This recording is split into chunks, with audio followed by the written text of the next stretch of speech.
What's up, YouTube? Today we are back with another video. We have our mock draft 3.0, and today is a special one because it is a joint mock draft. We have a special guest coming through. I'm ready to introduce him. Let's get into it.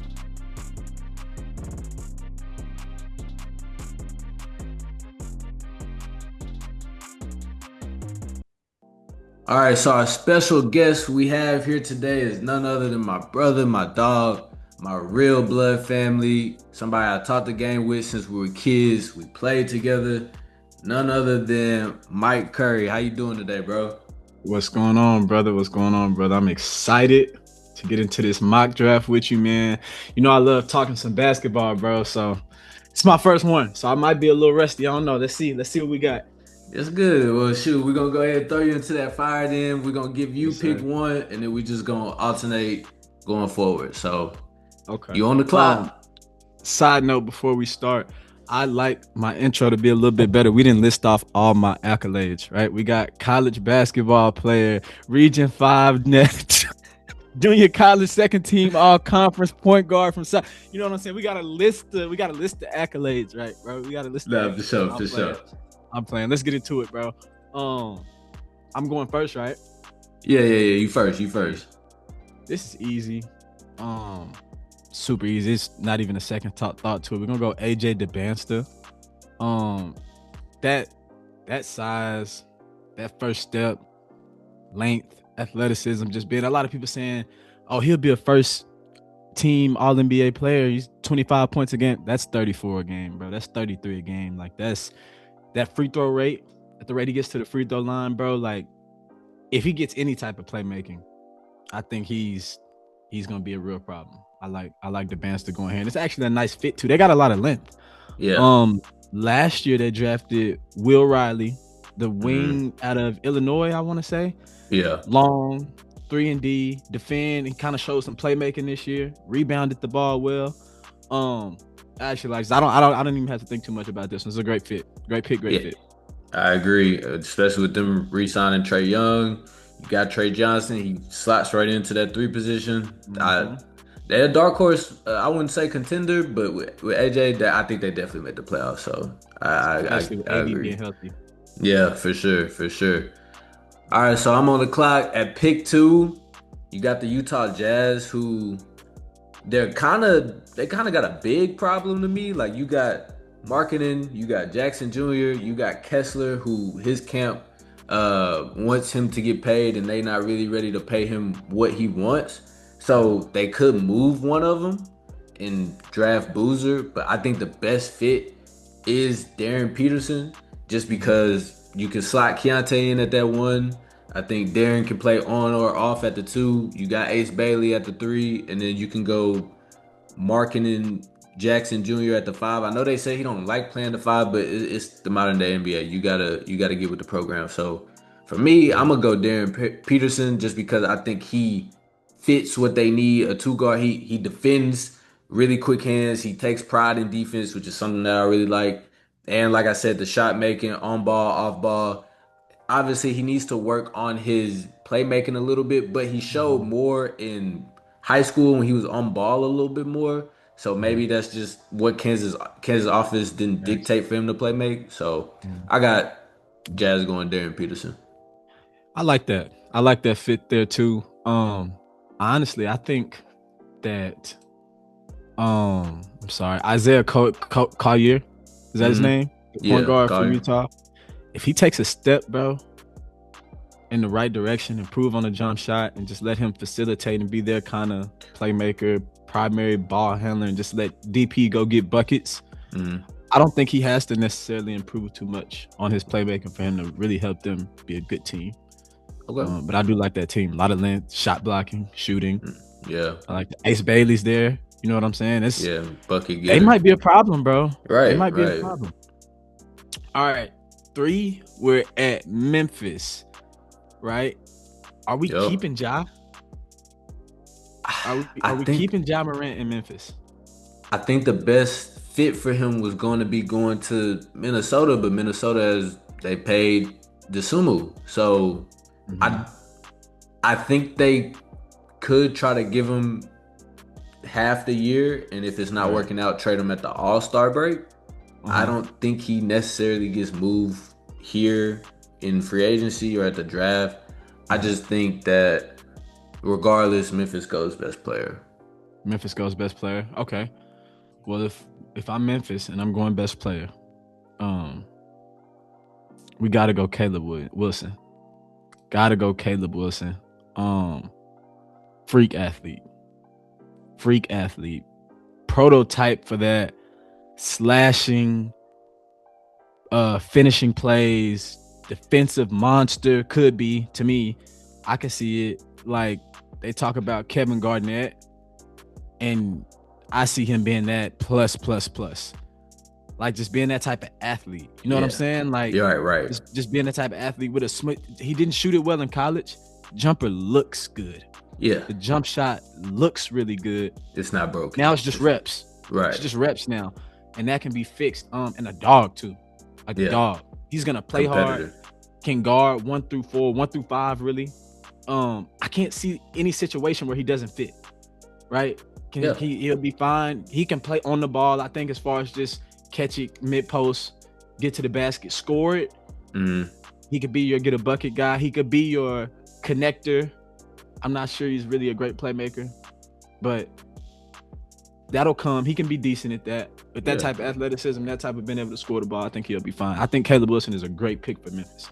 I like that. And I like it. I agree with you. And again, if Ja's there, he's not gonna be asked to play make early. It's gonna be a lot of catch and shoot mid ranges, maybe picking and rolling, picking and short roll, offensive rebounds, and he might get a couple ISOs in the mid post, but he won't be asked to play make a bunch. So I like the fit there. I think like a lot of people can say Cam Boozer goes here, but I think Memphis is in the position they're not gonna make the playoffs next year. So they are in a position to take a swing on a super high upside player.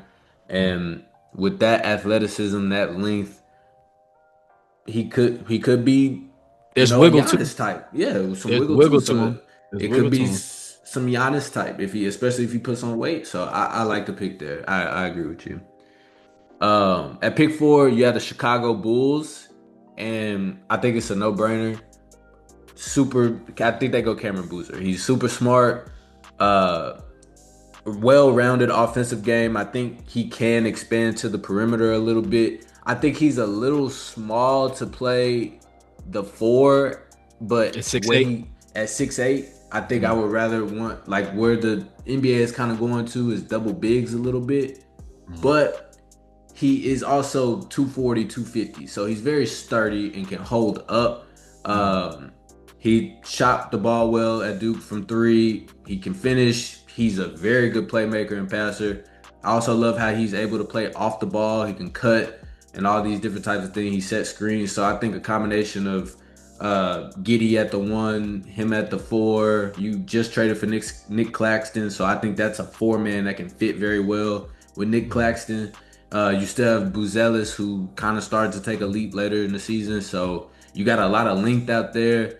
And what he lacks in high-end athleticism, he more than makes up for it in IQ. So I think he will be a good team defender. He may not be a defensive stopper, but I think he'll be a good team defender. So I do got the Chicago Bulls going Boozer. Man, I really like Chicago's core. A lot of people don't see Giddey being a franchise kind of piece. Not a franchise player, but a franchise piece. 6'7" point guard.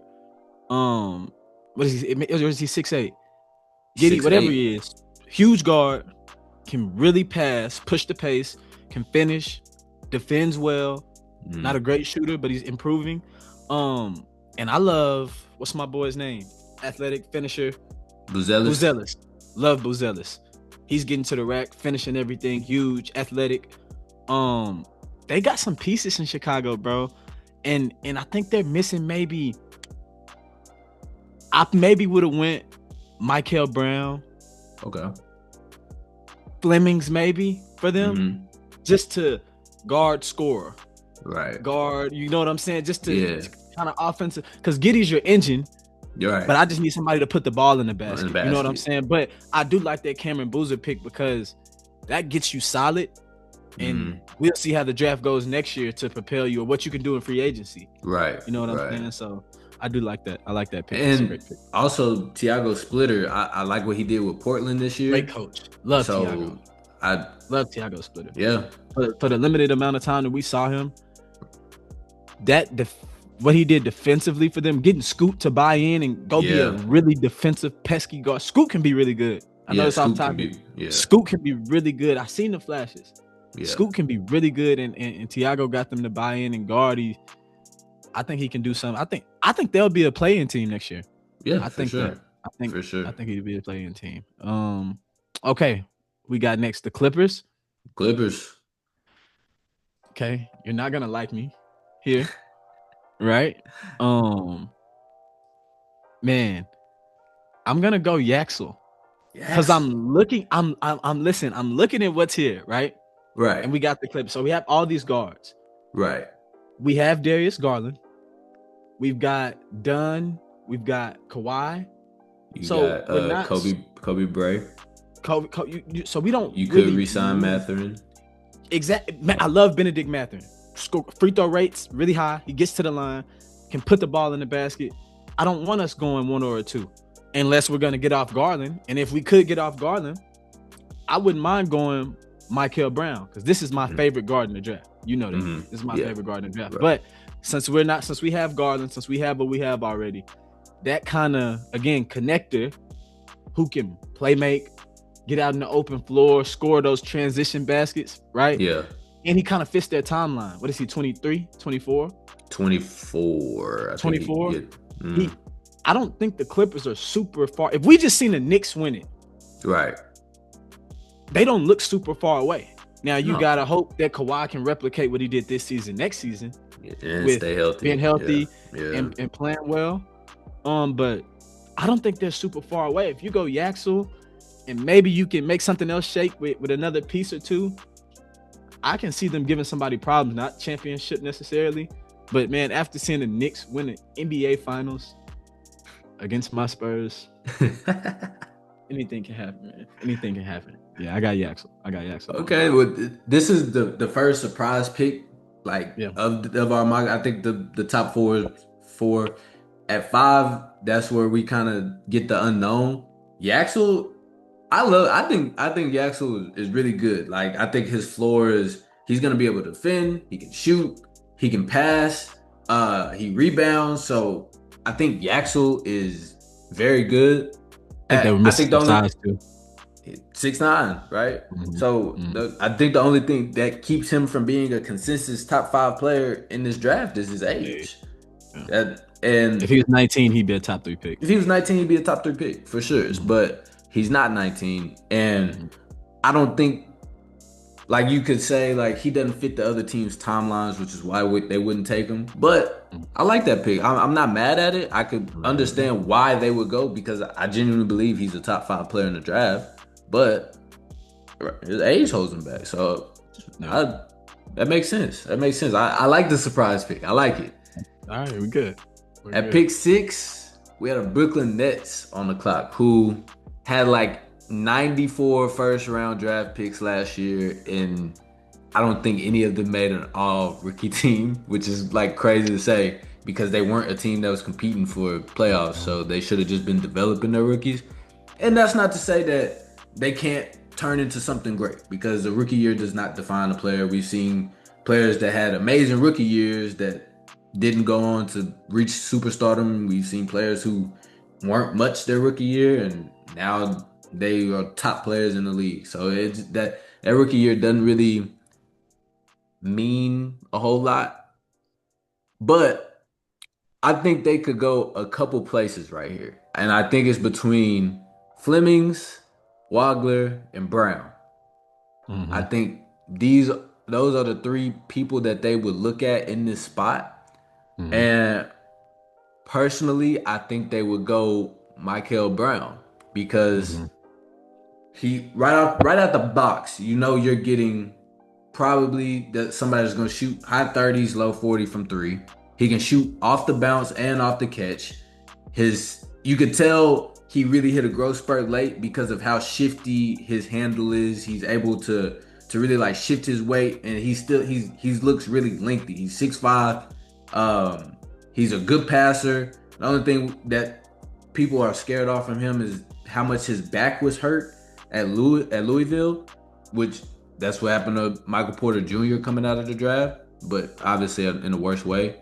But I think just talent wise, he has it. He has the quickness, the shiftiness, the suddenness, and the ability to shoot from deep while also being able to be a lead guard and playmake. So I think the Brooklyn Nets will go Michael Brown Jr.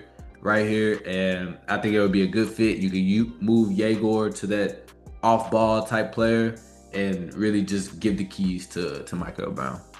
I so love that you're buying in on Michael Brown stock. I so love that. I've been beating the table about him all year long. You have. Michael Brown Jr. since he was in high school.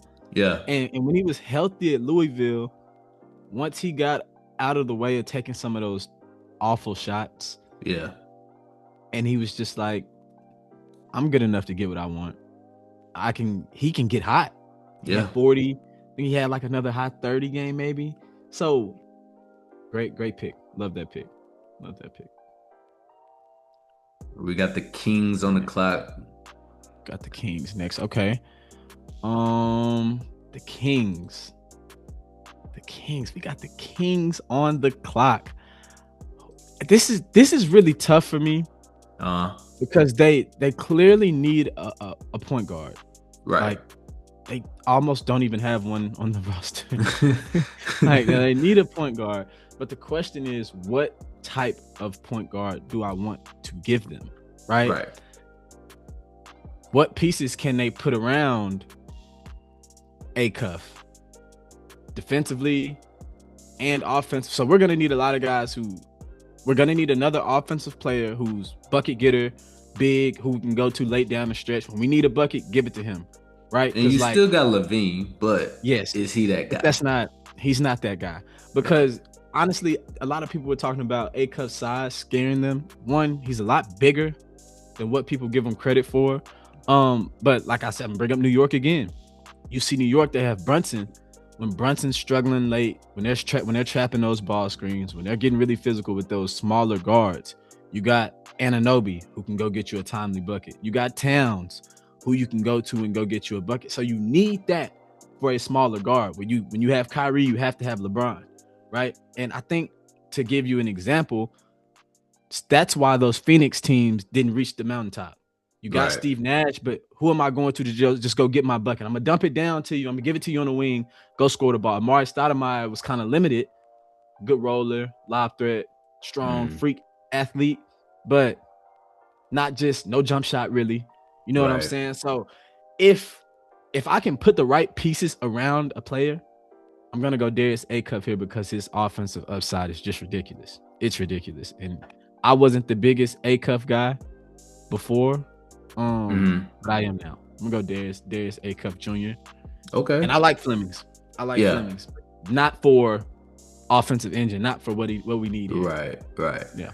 I like the pick. I think this is where Acuff wants to go. Obviously, his camp has been very vocal about that. And at the same time, I think it's a great fit. He goes in, he gets the keys. It's his show, which he's shown he can run a high power offense even in college. And in college, it's a lot harder to score because you can't just sit in the paint.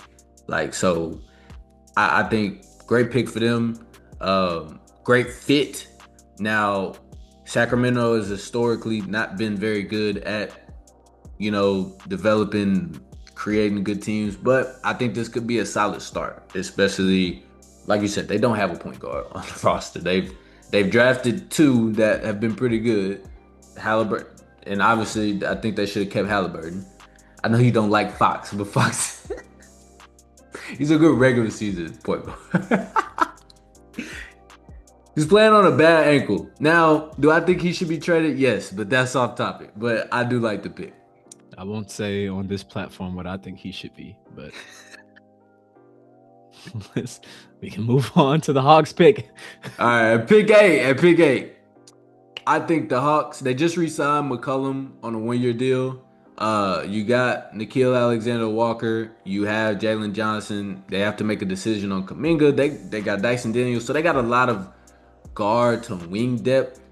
I don't think Okongwu can be your 5 at 6'9". He's shown he can step out and knock down the 3. I think, like I said, the NBA is going towards 2 bigs, and moving him to a 4 would be very good. So I think it might be a little high, but I think they go with Demar out of Atlanta.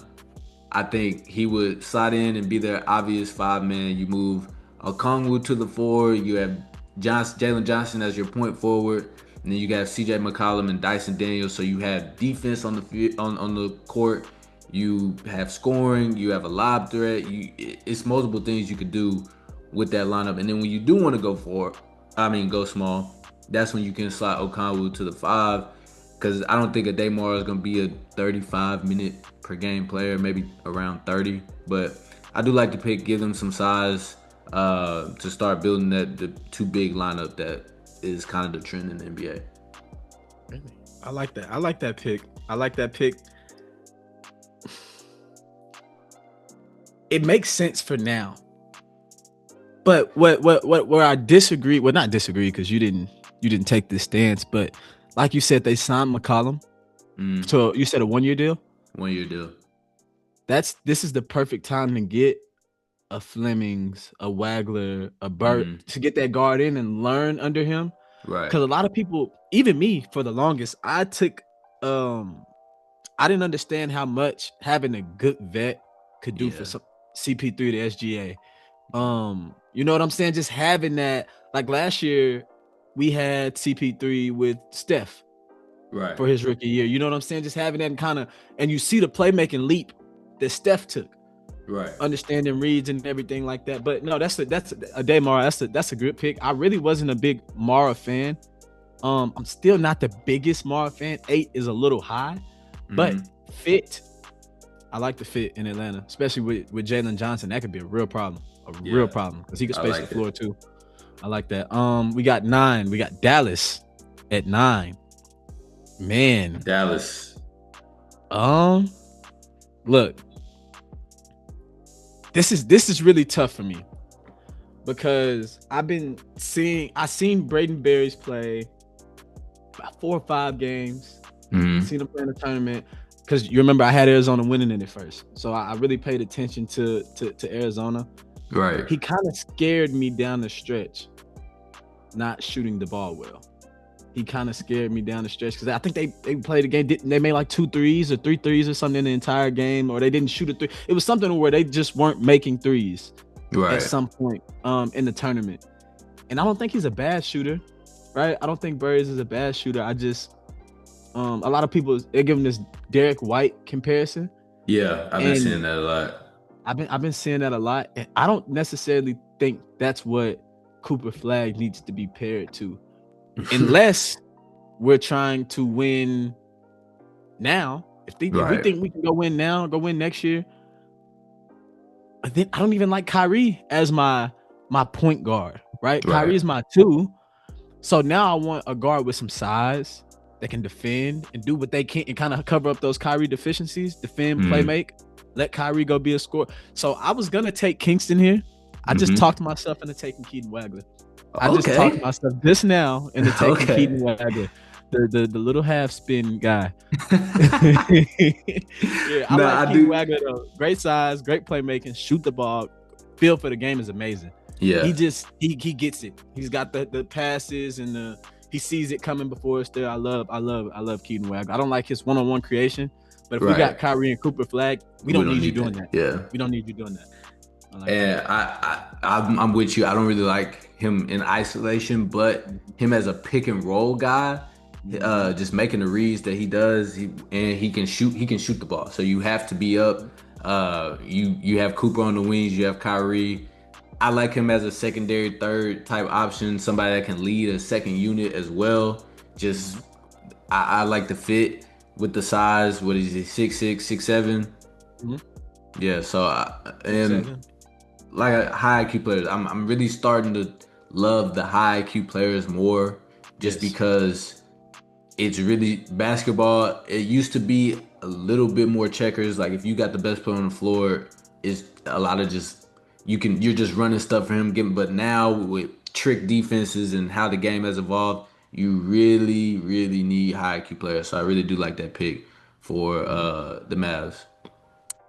At pick 10, we got the Milwaukee Bucks who just traded the two-time MVP. Is he two-time or one-time? Two-time. He won back to back. Two-time MVP, Defensive Player of the Year, consistent top 5 player in the league, Giannis Antetokounmpo. So they are in rebuild mode, which I do really like the package that they got back.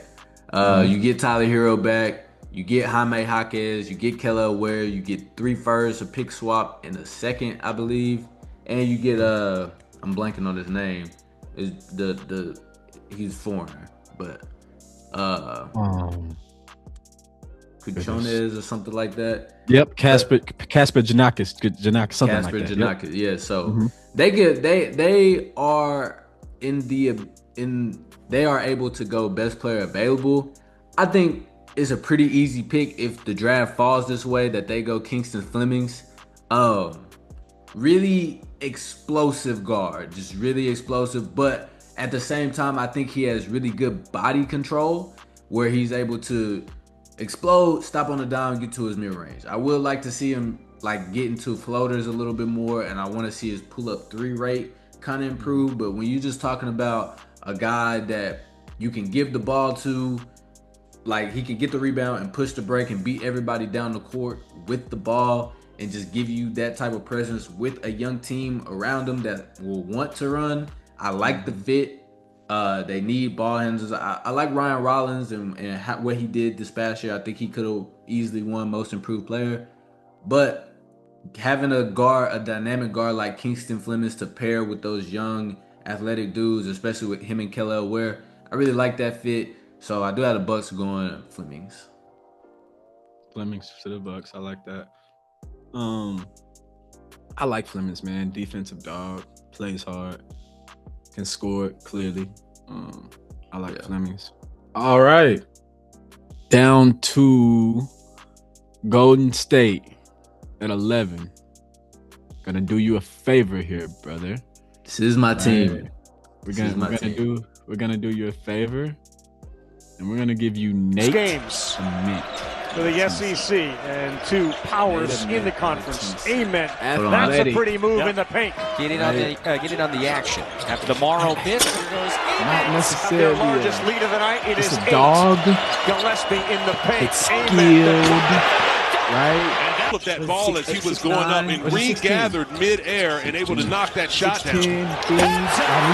Another turnover here off the steal. And Henderson directing traffic. Nate Heyman. And this is the team that, for Mike White, this is the most athletic team he has had yet. How about Heyman, his first touch here in the second half. Working against the shorter Kane, rising up above him. I got Nate Mint going 11.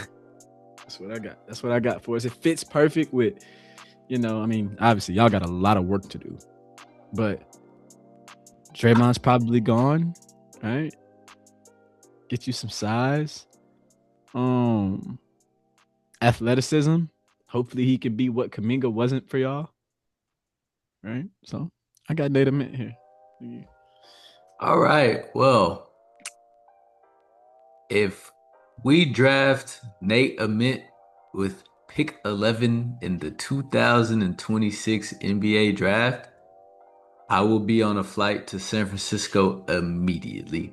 That is not okay with me whatsoever, especially with Braden Burns and LeBaron Fallon on the board. You go, yuck. That's disgusting. So you're going with Braden Burr, you're going with Derek White light to research your franchise, not the 6'10" small forward.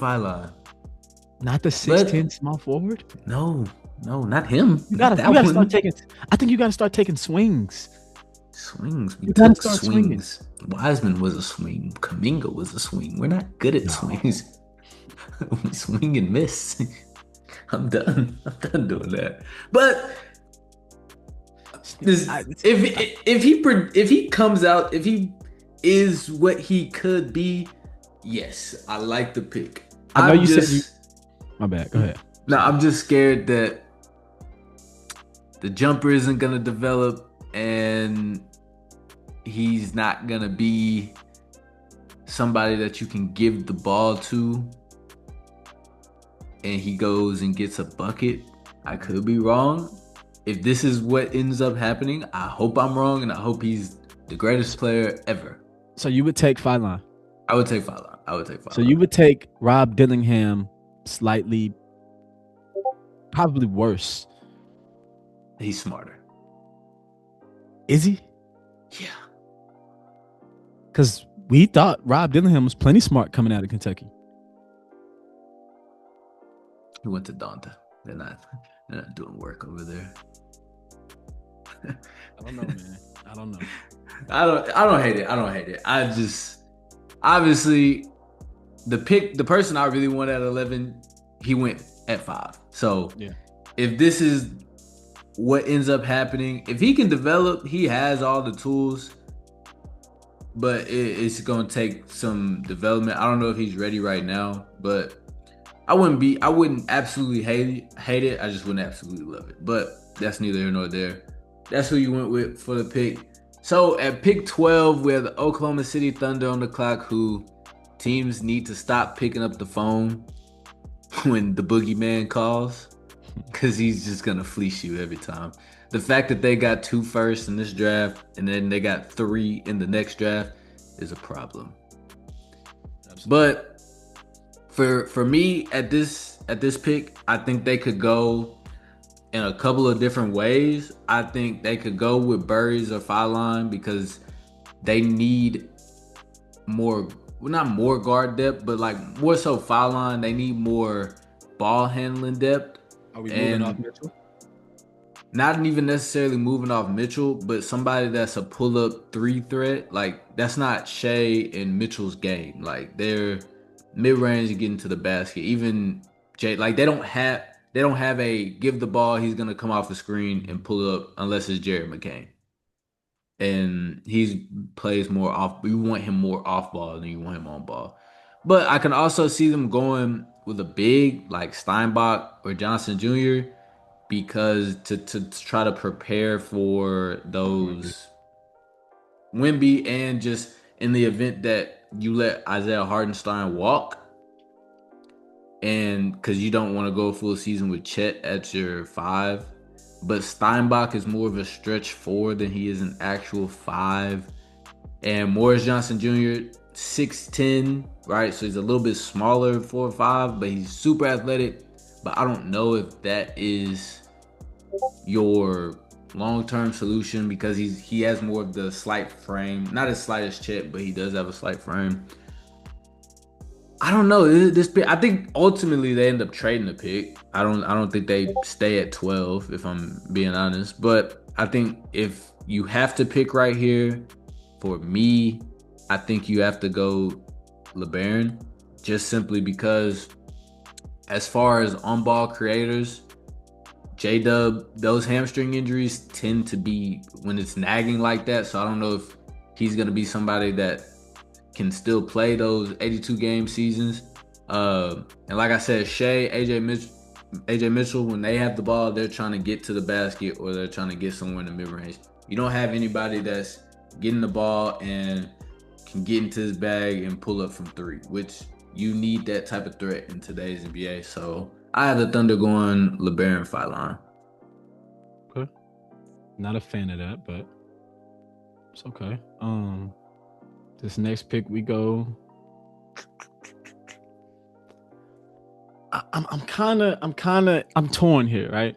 Mm-hmm. Because I love Cameron Carr's upside. I do too. Yeah. Athleticism, shooting, great all of it. Shooter. He has it all, and that upside can be so high for a young guard. If you're pairing him and Fleming's in the same backcourt, that could be a defensive that could be crazy. I wouldn't hate it. So I want to reach here and I want to go Cameron Carr, but I'm not. right? Because this is my first one that we've done. I'm gonna be a responsible adult here. I'm gonna take Brandon Burris. Okay. I'm gonna go Brandon Burris here, and I apologize, chat, or for everyone who sees this. Earlier in the video, I said that I seen Brandon Burris play, and he didn't shoot it well. I'm an absolute liar. I just looked up what he shot from 3 this year. He shot it at 39% this year. So I apologize to you, Brandon. I apologize to you guys watching, sounding like an idiot. But I've done some research, and I'm gonna go Brandon Burris. Because he can guard. He was athletic. He big, can guard, yes. 6'5" in shoes. He can shoot it. So him and Kingston in the backcourt together, maybe make Ryan Rollins. I just see Cameron being a problem, bro. I do too. I do as well. But I do like that pick. You could move Ryan Rollins to kind of that 6-man type of role, and I think he would really flourish there. So I wouldn't mind that either. I don't think you could go wrong with Burris or Carr there. But at pick 14, you have the Charlotte Hornets, who had really a more surprising year than people thought. To end the year, they really got hot. I like the core of LaMelo, Khan, and Brandon Miller. I think Miles Bridges, I don't think he's going to be a part of their future plans, to be honest. But I think they need to start building front court depth. I like Kalkbrenner, but I think you need more. So for me, it's between Steinbach and Morris Johnson Jr. And you have enough offense, which is what Steinbach kind of gives you. So I'm going to go Morris Johnson Jr. just because of the defensive versatility he has. At 6'10", he's one of the quickest players in the draft, like when they did the lane agility and all of that stuff. Great rebounder, great play finisher, and he shows some ability to step out a little bit. Like you said earlier, the form is not broken. So that's something that he could develop, but you don't need that right away. That's a team that has a lot of people that can score, but doesn't have a lot of people that can defend. I like Morris Johnson Jr. He can be a lob threat for LaMelo as well. A vertical floor spacer along with the horizontal floor spacing you get from LaMelo, Miller, and Khan. So I'm going to go Morris Johnson Jr. I like that. Okay. Next, we're at Chicago at 15. And again, I'm torn.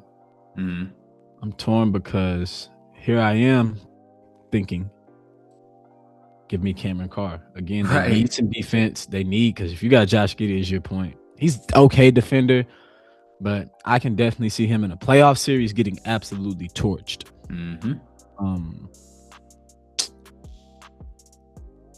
You know what? I'm going to leave it to you to make the right decision for Memphis here next and take Kareem Lopez. But I'm going to go Cameron Carr here. I'm going to go Cameron Carr, long, athletic. And, man, I'm looking at it. We got 6 rebounds a game from a guard, 6 rebounds a game, 2 stocks. At 37 from 3, 40 from 3 the year before. Like, I don't know, man. I don't know. He's really good. Yeah. He's got all the tools. And, like, it's one thing to have all the tools and kind of have to assume what a player is going to be. Right. But, man, the athleticism. And he shot 37 from 3. So that's 3-and-D right now. 2 stocks a game. That's 3-and-D right now. Right? Like, I can see, we talk about Brandon Barry's being like a Derek White. And I'm saying not going to compare him to Derek White, the player, but that prototype. Right.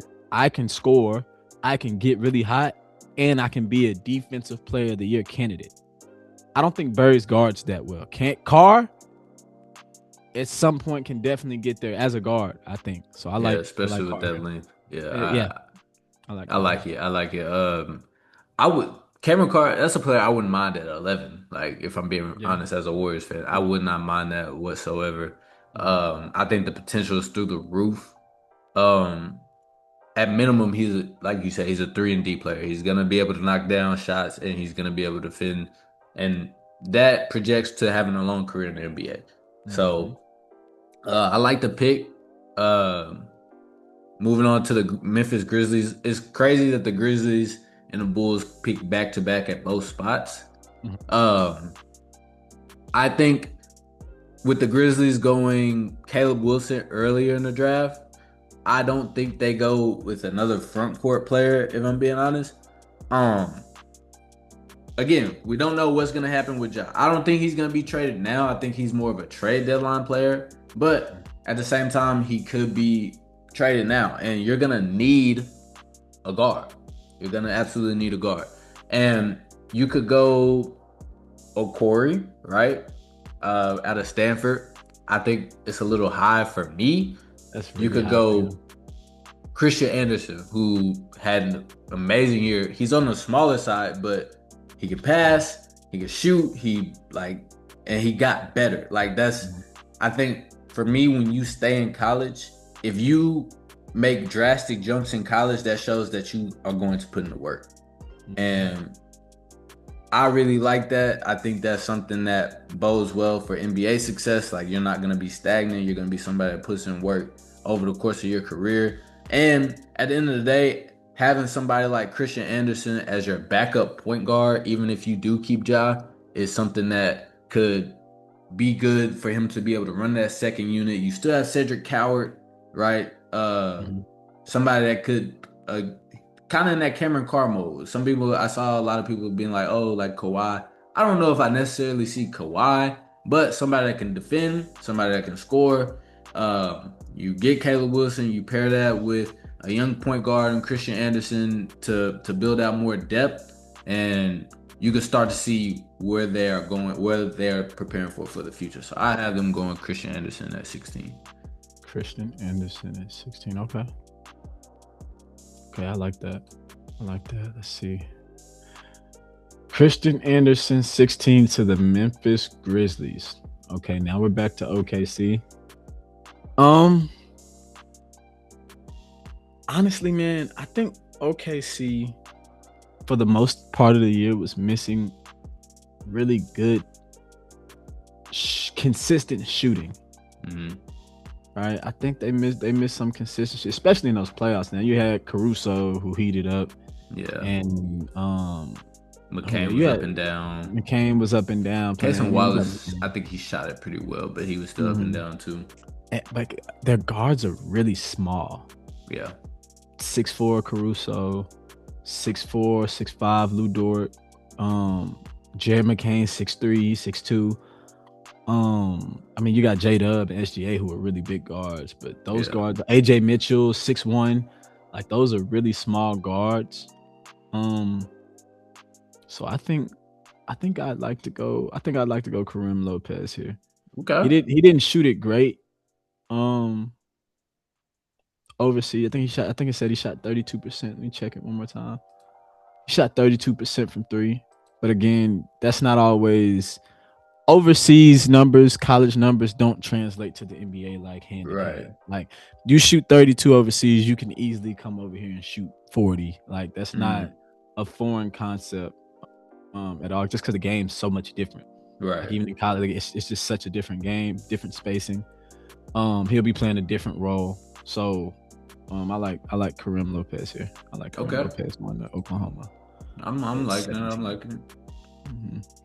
All right, at pick 18, and I think this is a place where fans start to kind of think they're gonna get a star in these positions, which they very well could. But at this point in the draft, you're really looking for people that could come in and be depth pieces. And for me, in Charlotte, I don't think there's a better depth piece you can get right here than Bennett Sturts. Him coming off the bench for LaMelo, somebody that can shoot, he can pass. You can even play him next to LaMelo if you want. So it's a lot of different things that you can do. And again, you're building that depth to be able, because in the playoffs, the teams that have more playable depth typically go further. Whereas, like, and you'll have your exceptions, but you see the Knicks this year, Mike Brown bought into using more depth, and they won. Whereas previous years they played maybe 6 guys and they would get burnt out. So having somebody that can spell LaMelo, where you still have shooting, you still have playmaking. He might not be as big, but I think he does give you another dynamic. And again, you can never have enough shooting in the NBA. So at pick 18, I'm gonna go Bennett Sturts. Bennett Sturts. Okay. We got Bennett Sturts at 18. You know, man, he's not coming up anytime soon. Somebody's gonna get a real steal with Braden Smith. It may not look like it next year. It may not look like it 2 years from now, but I think Braden Smith was the best point guard in college basketball. You obviously got Acuff, who scored everything, but just pure point. I like Braden Smith, and I think that's going to make a comeback to the league. We got 19. We got the Raptors. The Raptors are picking at 19, man. And what I love about them, they got those long, athletic wings, man. I do love that they have those long. Colin Murray, Bulls, Scotty Barnes, Grady Dick, 6'7". Brandon Ingram, 6'8". I'm not mentioning the other one. Yeah, you shouldn't. I like Jacoby Walter. He's 6'4", but I think they need a center. So I'll be responsible, and I'll go CNAC. CNAC Jr. Him dropping this far is kind of crazy. Okay, CNAC. I like the fit. Yeah. Athletic, can defend. Has a little mid-range shot. Won't be asked to do a whole bunch. Right. I like it. Yeah. Just go be the athlete you are. Right. You know what I'm saying? Fit in defensively to this team, man. And I'm looking now. Yeah.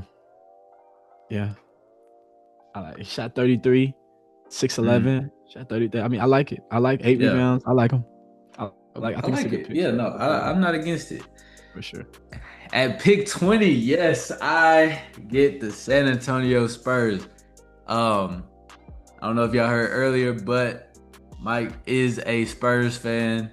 Absolutely. And honestly, I think it's a lot here that you could do. I think Steinbach would be a good fit next to Wemby, somebody that can space the floor and rebound.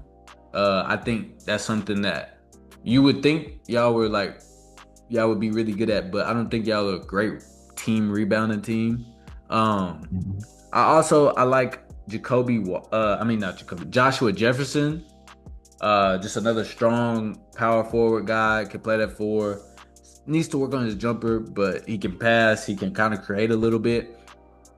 You could go Koa Pete just to add some rebounding toughness, size, but I don't like the floor spacing ability. I don't like it. I don't know. The jumper looks broken to me. The jumper looks very broken to me. You could even go Vesar, Henry Vesar, center out of North Carolina, because you're gonna need a backup. I think your backup has to be better than Kornet. Your scheme can't completely change when Wemby is out of the game defensively, where teams just go from not looking at the basket at all to just seeing food down there. Not to sway your pick. But one, if we get to 20 and Koa Pete's on the board and we don't take him, I'm going to hurt somebody. 1. 2, if Koa Pete is on the board, or even if he's not, if we decide to go with your logic, we're in a position to take a leap. None of these players on this board are going to be able to just help us next year, really. So let's take a swing and go Quintance. I like Quintance too. Freak athlete, huge, and let's see what he can be. But go ahead, make your pick. I'm sorry. So, like I said, it's rough because this draft is so deep, and for me, it's out of Steinbach, Pete, Quintance, and Vesar. Like, those are the 4 that I'm looking at.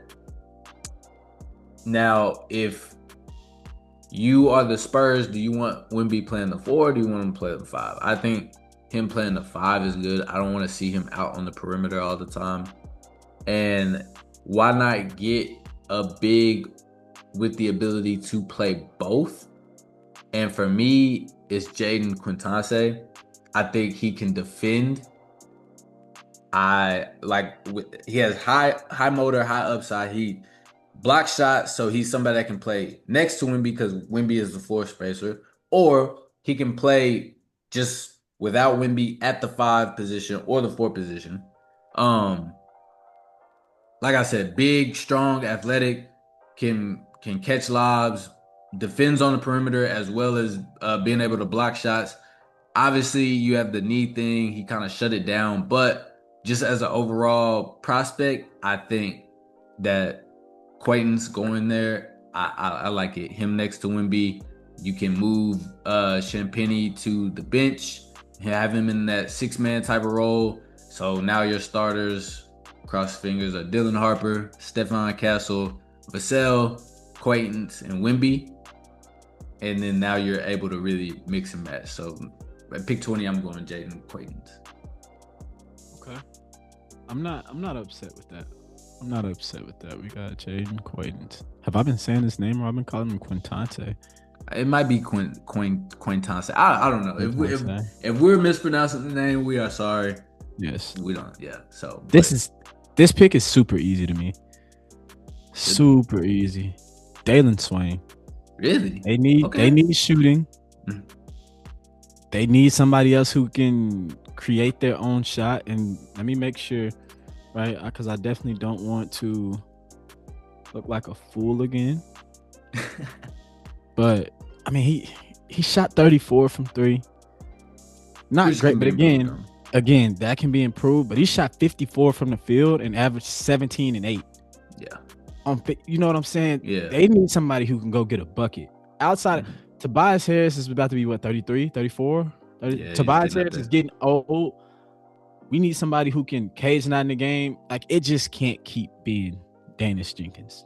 Yeah. Like, that just Cade or nothing, really.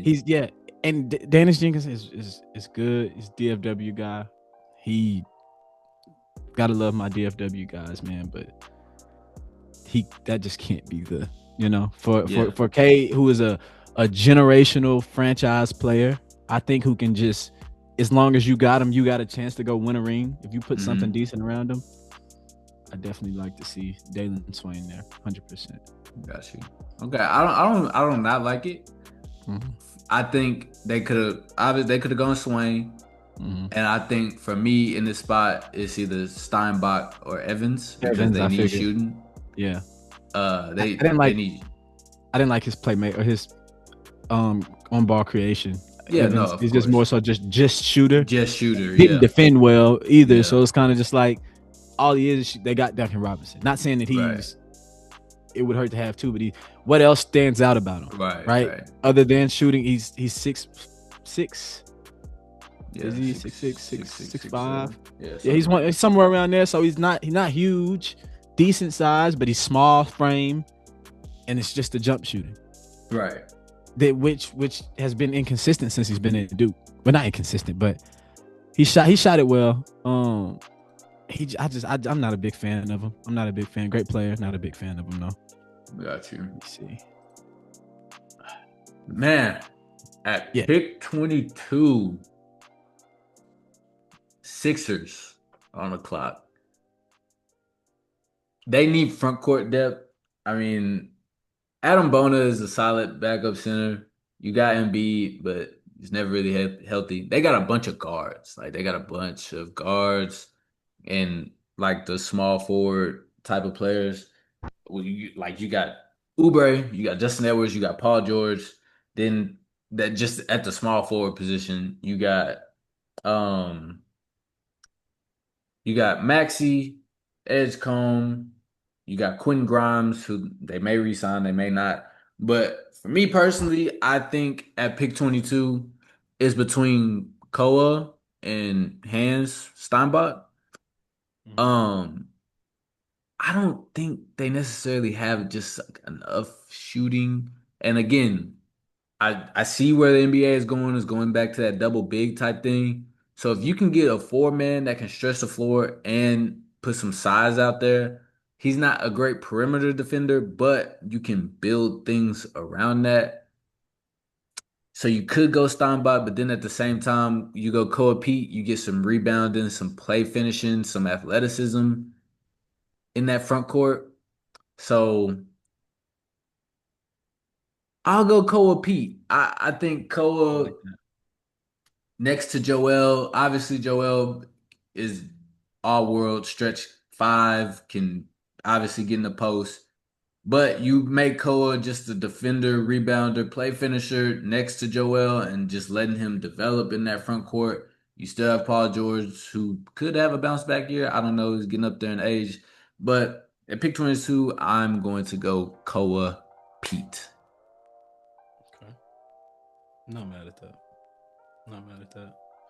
All right. We got Atlanta up. And I'm really I'm gonna be honest, man. I'm pretty biased here, right? I am a Spurs fan, but for almost all of my life, I was a Lakers fan, man. So I know the Lakers are coming up, and I know they need a big, and I want to save Visar for the Lakers, right? That's what I want to do. So I'm letting y'all know now this is a completely biased pick I'm about to send to Atlanta. They already went big anyway. Yeah. So right. So we already went. You can't. So no, it's not even biased. They already drafted a big. So they can't draft two bigs. That wouldn't be right. They gotta go Isaiah Evans. I agree. They gotta go Isaiah Evans. And I like Malik Thomas as a 2, decent size, shoot it really well, score the ball. He just doesn't have a lot of on-ball creation either that I like.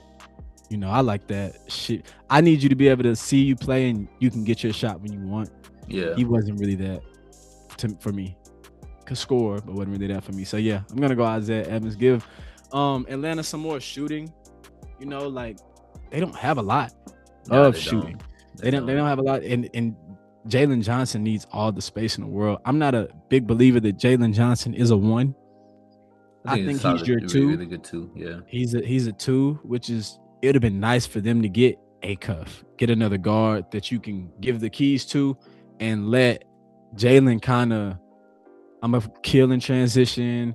I'm big. I'm pick and roll playmaker, and I need a preliminary score. If they would have got one of those top picks for Peterson, something like that, that'd have been great. But yeah, I'm gonna go Evans. I'm gonna go Isaiah Evans. I like the pick. They definitely need shooting, and that he can provide that. He's not gonna be asked to create. He's gonna be playing off of people in that pecking order. He would most definitely be coming off the bench. So I do like the pick. I do like the pick. At pick 24, we got the Knicks, who coming off of an NBA championship, first time in 53 years. It's crazy. At this pick, for me, I like a couple different players, and the reason why. Jose Alvarado, I want to say he either has 1 year or he's a free agent. If he does, he might have a player option. So he could not pick up his option. And at that point, you need a backup point guard. And I would like that to be Ibuka Okori, just because you don't really have to change. He's somebody that you can get a ball to and he can go get a bucket.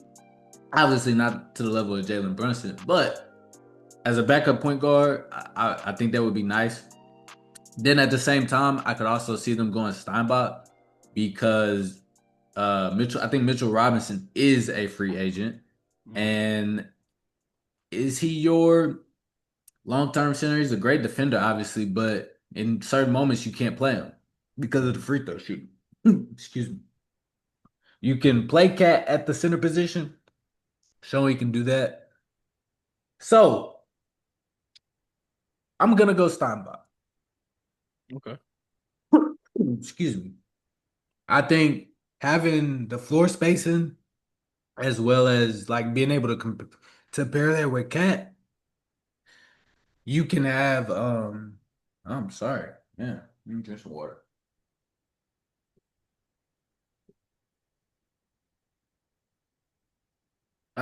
I think the floor spacing with Steinbach and Cat on the floor, or just having him be a backup to Cat to where you can keep that floor spacing.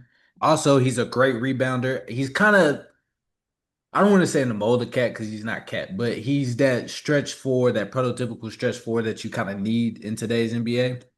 With some ability to play the five because he is 6'11". Like he's a legit 6'11". So I do like Steinbach to the Knicks. You could also go Vsar. I think it's apples to oranges on like kind of what you want, but I'm gonna go Steinbach. Okay. I like Steinbach. Big, space the floor, good size. I like Steinbach. Obviously, like I said here, we're going Vsar, man. We got Luka, some spacing. We got he can still be allowed to. He's a decent athlete, block some shots. I like Vsar. This is pretty easy for me. We're gonna go Vsar to the Lakers. Vsar to the Lakers. I like him. Protects the rim, can step out and shoot it. That's kind of what you need. Not a crazy lob threat, but he's 7'1" at the end of the day. That's enough for Luka to work with. And just being able to add a pick and pop presence for Luka will make even more dynamics for that team. So I like the pick. At pick 26, you got the Denver Nuggets on the clock. Obviously, you have Jokic, you still have Jamal Murray, and Aaron Gordon. That's your core three. You paid Christian Brown, which is kind of starting to turn out to look like you paid the wrong person. Like that money should have been saved for Peyton Watson. I don't think you have any scoring depth off of the bench. I mean, Julian Strawther, I don't think he's an on-ball guy. I think he's more of an off-ball guy. I think you need another on-ball guy that when Murray comes out of the game, you can kind of give them the ball and they can go get a bucket. I think you could also go Joshua Jefferson to be a backup four to Aaron Gordon, but for me personally, and they don't defend very well. Like Jaden McDaniels literally said they're all bad defenders and then proceeded to show the world that they were in fact all bad defenders. Absolutely. So it's between Thomas, Okori, and Jefferson for me.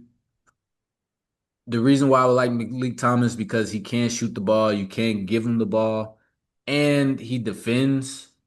And I think that's more of what they need. I don't think he's a point guard, but he is somebody that can create a shot for himself. So I'm gonna go with Malik Thomas. Yeah. I like that. I like Malik Thomas there. Okay. Here I am, 27. I'm Boston. Just had a disappointing season. Very. But we see why.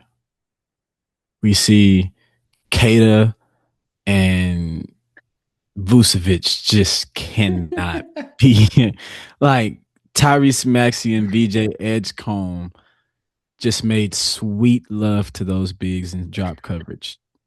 And it's like as good as your wings defend, as good as your guards defend, there's nothing you can do about that. It's drop. We're coming at you. And they have to be able to move their feet, and they can't. Right. They can't. Like, so I'm gonna go Terrence Reed here. I like the pick. I like Terrence Reed in Boston. Their front court is just absolute food out there. It's losing Al Horford and Kristaps is like you just replace it with people that they don't even see. Like it's like that drop and like it's just too much of a liability. So I do like Tyrese Reed. Their best lineup was Tatum at the 5. That's when they looked at their best. When Tatum was at the 5, which is I'm not sure. I guess they didn't want to just put too much on him. But yeah, that was it. Yeah, no, I completely agree. Pick 28, you got the Timberwolves on the clock, who just traded Julius Randle to the Brooklyn Nets for literally nothing. Like They get it picked 33 back or something like that. Yeah, they got 33 for next year and 28 for this year. Or did they get 33 for this year? I think it's 33 for this year. Yeah. So essentially a salary dump. Like, so his market must have been in the toilet. There's a trade coming. Has to be. But here with what we know right now, and them planning to start Naz Reid at the power forward position, so you go maybe Ayo is your 1, Ant's your 2, Jaden's your 3, Naz is your 4, and Rudy is your 5. Which Terrence Shannon coming off the bench. So I like it. And so for me, I'm gonna go Joshua Jefferson, athletic, defend. If he had a jumper, he would be a top 15 pick in this draft. Like that's the only thing that he's missing. He can handle it. He can even create for himself. If he had a consistent jumper, he's a bona fide top 15 pick. So getting him to be able to come off the bench for Naz Reid and add that physical presence, be able to defend, play make, and things like that, I'm going to go Joshua Jefferson at pick 28 to the Minnesota Timberwolves. I like that pick. Like you said, good athlete, moves well, good size. I like Jefferson. I like especially pairing him with next to Mobley. I mean, not Mobley, Gobert. Yeah. Because Joshua Jefferson is like 6'8", right? Yeah. 6'8", he can switch out and guard the guards. You don't need him guarding 5 men. So I like that. 29. That's a reach.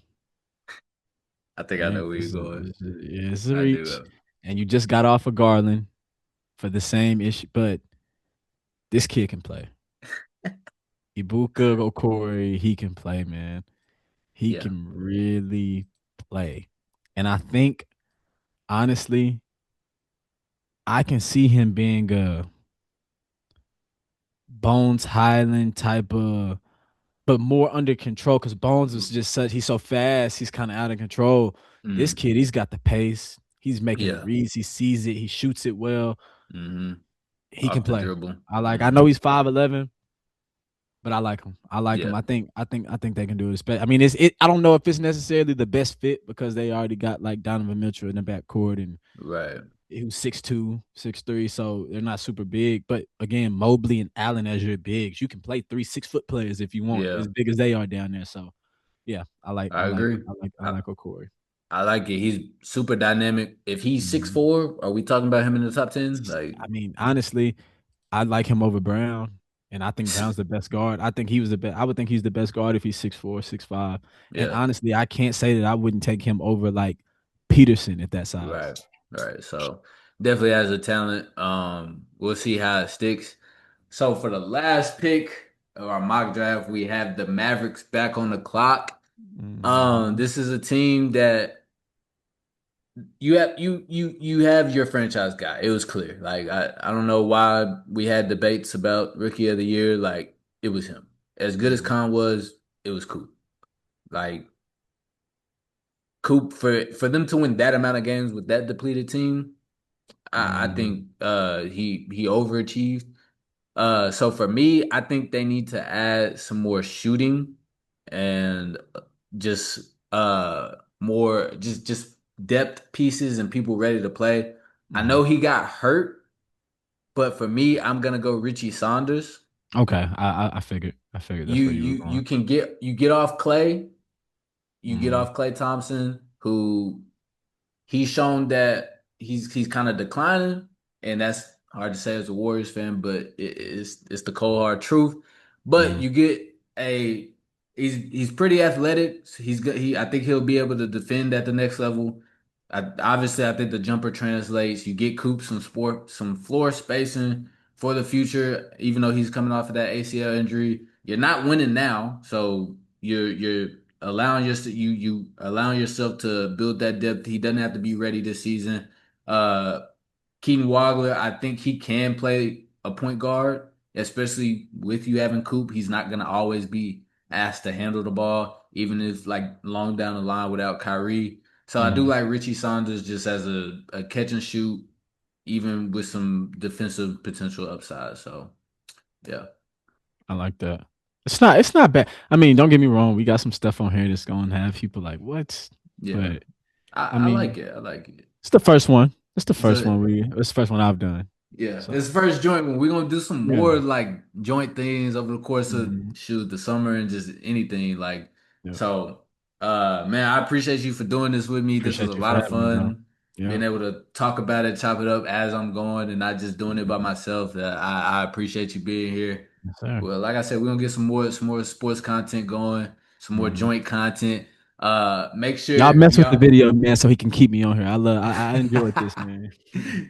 For sure. And make sure I'm gonna link all of Mike's social media platforms. They'll be right here and as well as in the description below. Man, I appreciate y'all for watching the video, for supporting. Man, this was a lot of fun and shoot, we'll be back. We'll be back.